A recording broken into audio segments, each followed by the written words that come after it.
Théo prépare sa valise. C'est bientôt les vacances. Théo est tout excité. Dans 2 jours, il part à la mer avec ses parents. Et aujourd'hui, c'est le grand jour de la valise. Théo, tu peux commencer à préparer tes affaires, dit maman. Théo court dans sa chambre. Il ouvre sa valise. Elle est toute vide. Mais pas pour longtemps. Il prend son maillot de bain pour nager comme un poisson, dit-il fièrement. Hop, dans la valise. Puis, il ajoute ses lunettes de soleil pour ne pas être ébloui comme une taupe. Hop, dans la valise. Ensuite, sa casquette rouge contre le soleil qui tape très fort. Hop, dans la valise. Mais il oublie quelque chose. Ah oui, sa pelle et son seau pour faire un château géant avec un fossé autour. Hop, dans la valise. Théo regarde sa valise. Elle commence à se remplir. Mais soudain, il fronce les sourcils. Il manque quelque chose de très important. Mais quoi? Il réfléchit. Il tourne en rond dans sa chambre. Il demande à son doudou Lapinou « Tu sais ce que j'ai oublié ?» Lapinou ne répond pas, mais il regarde le lit. Théo regarde aussi, et il sourit d'un coup. « Mon pyjama, je vais dormir sur place quand même. » Hop, dans la valise. Puis il prend Lapinou lui-même. « Toi aussi tu viens à la mer. » Hop, dans la valise. Enfin, presque. Il le garde dans ses bras. Maman arrive pour vérifier. « Tu as pensé à tout ?» Théo hoche la tête. Maman regarde dans la valise. Il manque juste les sous-vêtements. « Oups !» dit Théo en riant.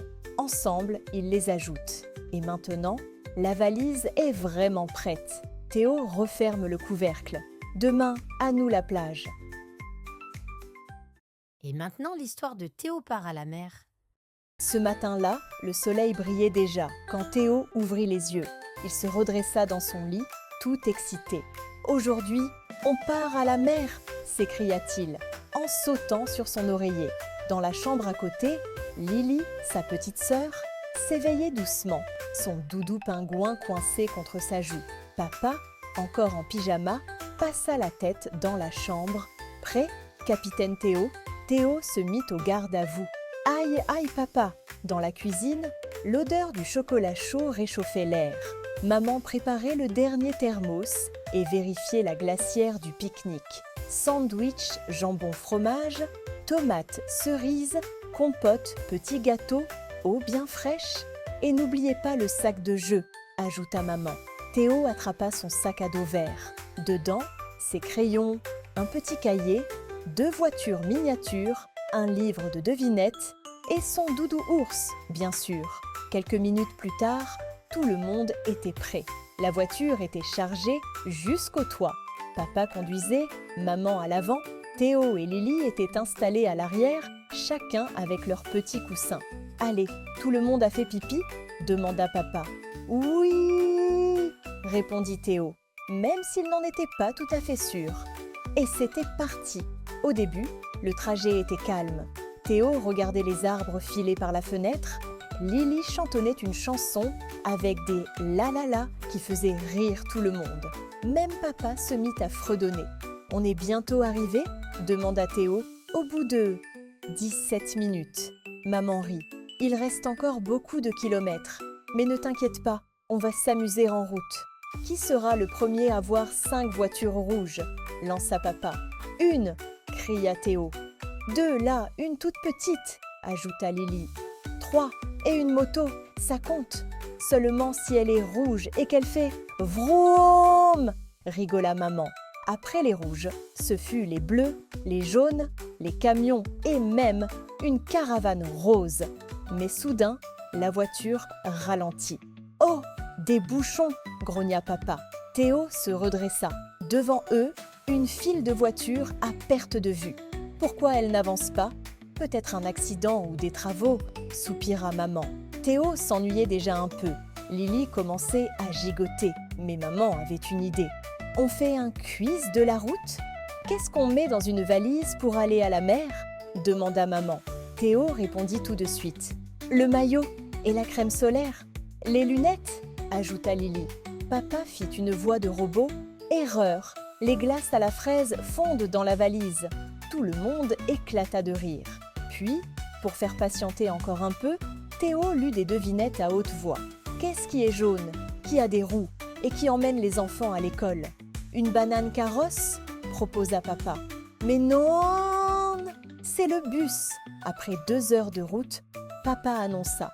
Pause pique-nique. Ils s'arrêtèrent dans une aire verdoyante avec des tables et un grand arbre.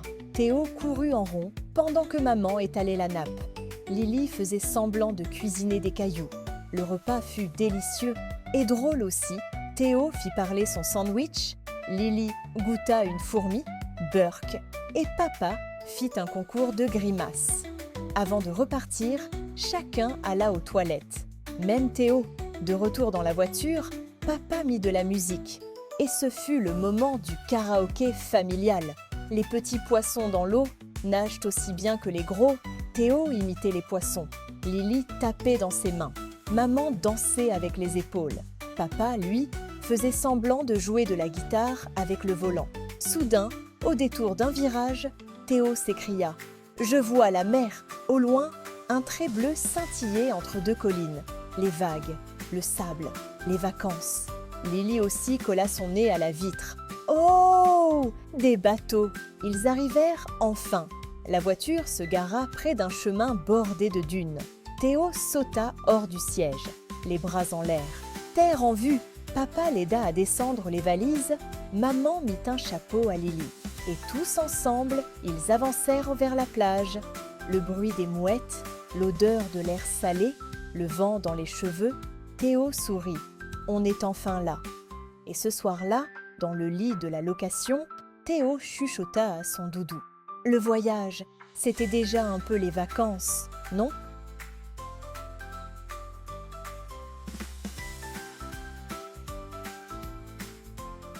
Maintenant, l'histoire de Théo construit un château de sable. Il était une fois un petit garçon qui s'appelait Théo. Théo adorait la mer, le soleil et surtout jouer dans le sable. Un matin d'été, il se réveilla très excité. « Aujourd'hui, je vais construire le plus beau château de sable du monde, dit-il en sautant du lit. Il mit son short préféré, prit son seau, sa pelle, son râteau et courut à la plage avec papa et maman. Le soleil brillait, les mouettes criaient, les vagues dansaient. C'était la journée parfaite pour un château. Théo choisit une place juste au bord de l'eau, pas trop près pour que les vagues ne le détruisent, mais assez proche pour mouiller le sable. Il planta son drapeau en plastique. C'est ici que le roi Théo construira son château. Il commença à creuser. Avec sa pelle bleue, il creusa une grande tranchée autour du château. C'était le fossé pour empêcher les dragons d'entrer. Puis il remplit son seau de sable mouillé et retourna le seau pour faire les tours. 1, 2, 3, 4 grandes tours rondes apparurent. Mais soudain, plouf, une vague arriva et fit tomber une tour. Théo fronça les sourcils. « Oh non, mon château !» Mais maman s'approcha et dit en souriant « Ne t'inquiète pas Théo, chaque château commence par une tour qui tombe, tu vas y arriver. » Théo se remit au travail. Il renforça les murs, mit du sable plus mouillé pour que ça tienne et ajouta même des coquillages pour décorer. Une petite fille s'approcha timidement. « Je peux t'aider ?» Théo sourit. « Bien sûr, tu peux être la princesse du château. » Elle s'appelait Lina et ensemble, ils construisirent des escaliers, un pont-levis avec un bâton et un drapeau avec une feuille. Au bout d'un moment, plein d'enfants vinrent les aider. Chacun ajoutait une idée, un tunnel secret, une prison pour les monstres, une salle de bal en coquillage. Quand le soleil commença à descendre dans le ciel, le château était magnifique, grand, solide, décoré, avec un vrai fossé rempli d'eau. Théo le regarda, fier. On a construit le plus beau château de la plage. Mais une dernière vague arriva doucement et toucha le piénos d'un mur. Il commença à s'écrouler. Théo ne pleura pas. Il regarda les autres enfants et dit en riant « Ah, c'est pas grave, demain on en construira un encore plus grand. » Et tout le monde applaudit. Maintenant, l'histoire de Théo et le trésor de la plage.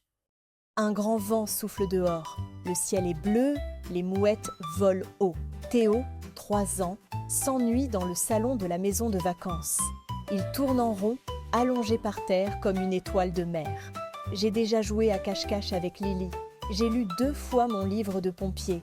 Et maintenant, j'ai rien à faire. Maman lui dit avec un clin d'œil « Va donc voir les livres dans la vieille bibliothèque. Peut-être qu'un pirate y a oublié quelque chose. » Théo s'approche du vieux meuble grinçant. Il tire un gros livre poussiéreux qui sent un peu la mer. Flap! Un rouleau jauni tombe au sol. Il le déroule. Une carte. C'est une vraie carte au trésor. Dessin de coquillage. une croix rouge, une flèche et au dos, une phrase « Le trésor dort là où le soleil fait danser le sable sous les rires des enfants ». Il court chercher Lily dans la chambre. Elle est en train de donner un biberon vide à son doudou pingouin. « Viens Lily, on part chercher un trésor ». Lily lève la tête et sourit. Zor, Théo prépare son sac. Une bouteille d'eau, un goûter, très important, sa loupe en plastique, une pelle et son doudou ours aventurier. Il n'oublie pas son seau rouge, bien sûr. Lily prend sa pelle jaune, un moule en forme d'étoile de mer, son doudou pingouin et met sa casquette à l'envers. « Tu veux vraiment venir ?» demande Théo. « Oui !» répond-elle fièrement. Ils descendent les marches 4 à 4. « Papa, maman, on part à l'aventure, on revient avec un trésor. »« D'accord, mais vous ne partez pas sans votre crème solaire, » dit maman en souriant. Papa leur donne une gourde chacun, et pas plus loin que la grande roche. Ils prennent la main l'un de l'autre et s'élancent déterminés. Théo brandit la carte comme un capitaine. En avant, vers la Croix-Rouge, la plage est presque vide. Des vagues douces caressent le sable. L'air sent le sel et le soleil. Théo s'arrête. Bon, la carte dit « Cherche la baleine de pierre ». Il marche, scrute les rochers, jusqu'à ce que Lily crie « Balai !» C'est un gros rocher arrondi, avec 2 creux comme des yeux et une fente comme une bouche. C'est elle, bravo Lily. Derrière la baleine, la carte montre des empreintes. Mais il n'y a rien dans le sable sec. Peut-être que c'est magique, dit Théo. Ils marchent au hasard. Puis, Lily s'arrête net. Là, des traces, de petites empreintes zigzagantes, comme celles d'un crabe ou d'un animal mystérieux. Il désigne de suivre les traces. Théo tient la carte, Lily avance en chantonnant, leurs pas crissant doucement dans le sable. Les empreintes mènent à un petit rocher rond. Et là, quelque chose bouge. Un crabe rouge surgit du sable, les pinces en l'air. Qui va là ? Théo recule. Lily lâche sa pelle. Nous, on cherche un trésor. On est des explorateurs. Le crabe grogne. Encore ? Tout le monde veut un trésor, mais personne ne me donne de gâteau. Lily fouille dans son sac et sort un mini biscuit. Tiens, c'est un gâteau pingouin.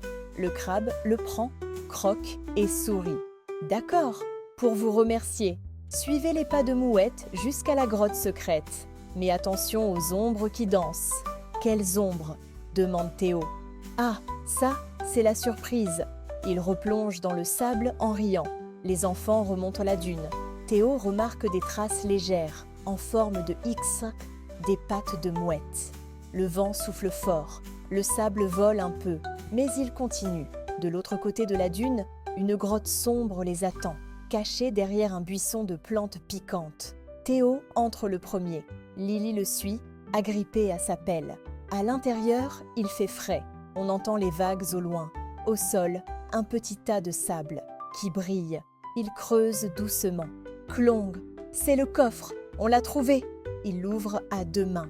Pas de bijoux, pas d'or, mais des objets doux et étranges, une toupie en bois, un coquillage en cœur, une photo en noir et blanc d'un enfant tenant un doudou, un galet peint, un mot écrit à la main. Ce trésor appartient aux enfants rêveurs. Il ne s'achète pas, il se vit. Théo regarde Lily. C'est un trésor de souvenirs, des choses que des enfants ont aimées. Il s'assoit un moment, silencieux. Théo garde la toupie. Lily serre le coquillage. « On doit le remettre en place ?» demande Lily tout bas. Théo réfléchit, puis repose la photo avec soin. « Oui, mais on peut y ajouter un souvenir à nous. » Il sort un dessin de pirate qu'il avait fait ce matin. Il le plie et le glisse dans le coffre. Lily ajoute un coquillage rayé. Il referme le coffre et replace le sable dessus comme un secret. Le soleil descend doucement dans le ciel. Les enfants retournent vers la maison, main dans la main. « C'était mieux que dans un livre », dit Théo. « Zor magique », dit Lily. Ils arrivent à temps pour le goûter. Papa et maman les accueillent avec des sourires. « Alors, vous avez trouvé votre trésor ?» Théo réfléchit. « Oui, mais c'est pas pour acheter des choses, c'est pour les garder dans son cœur. » Lily hoche la tête, toute fière. Le soir venu, dans leur lit, ils s'endorment en pensant à la grotte, aux crabes et aux enfants inconnus qui, eux aussi, avaient tout rêvé.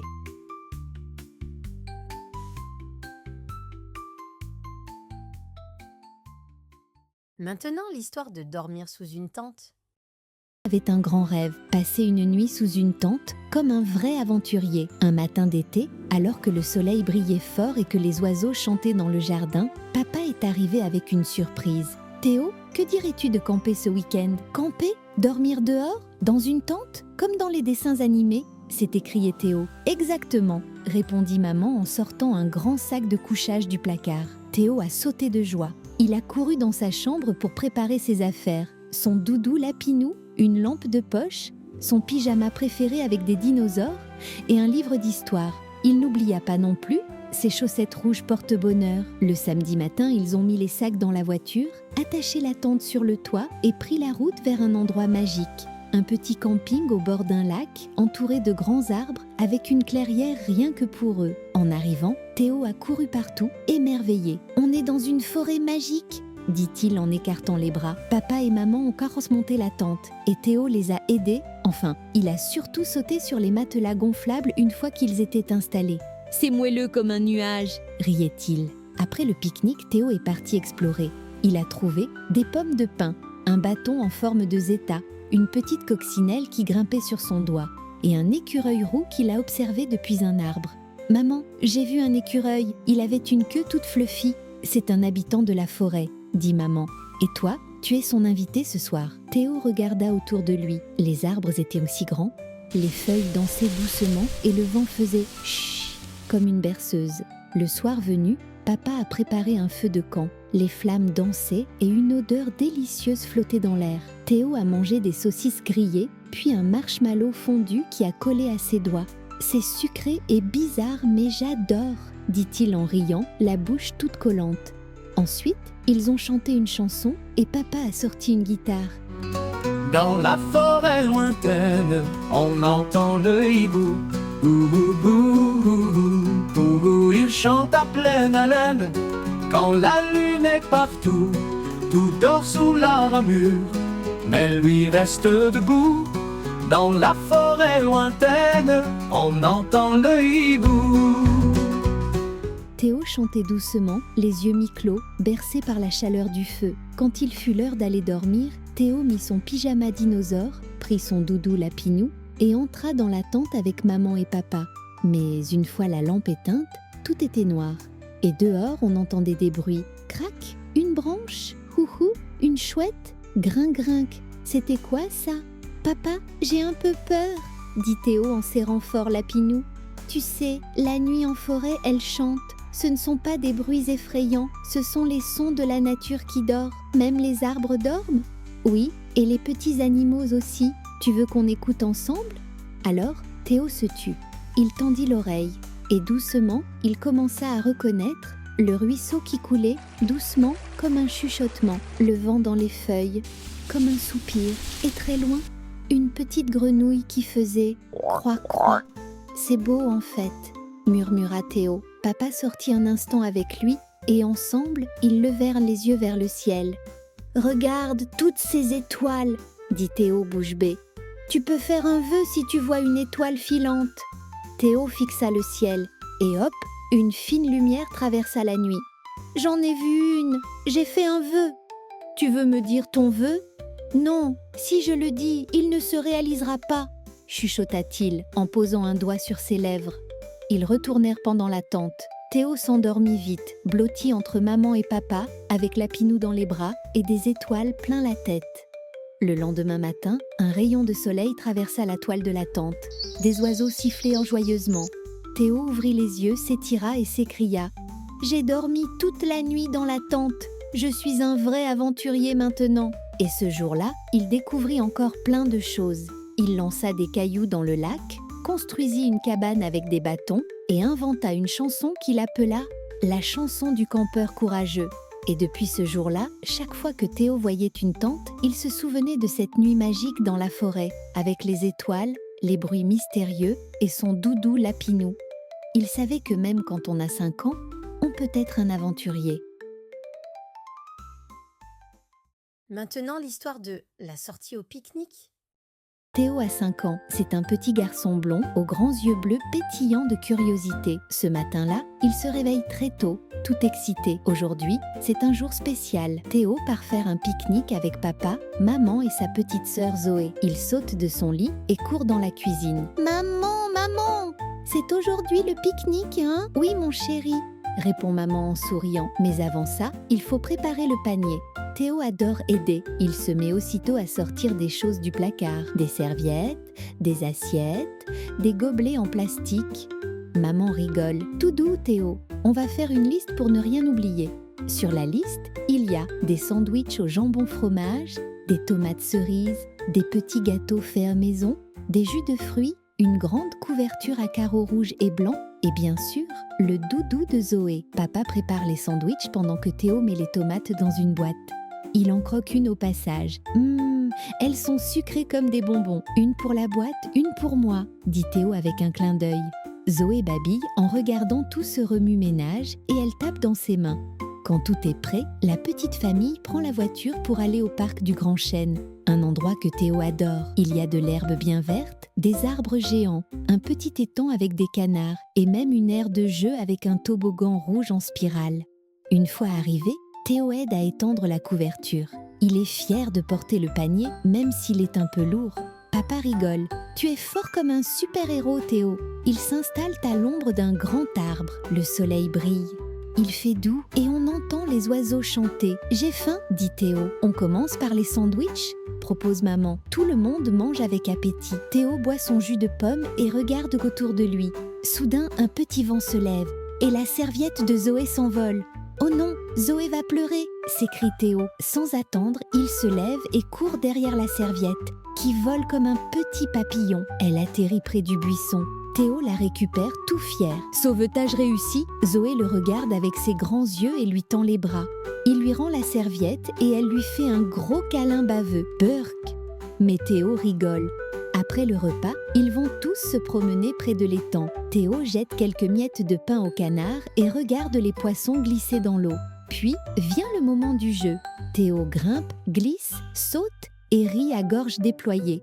Au bout d'un moment, il revient vers ses parents, un peu essoufflé. « Je suis fatigué, mais je veux pas rentrer. On va bientôt y aller, dit papa. Mais avant ça, surprise! Maman sort une petite glace à l'eau maison du sac isotherme. Fraise pour Théo, citron pour papa, vanille pour maman et une cuillère pour Zoé. Assis sur la couverture, les lèvres rouges de glace, Théo regarde le ciel. « C'est la plus belle journée du monde, dit-il doucement. Papa lui ébouriffe les cheveux.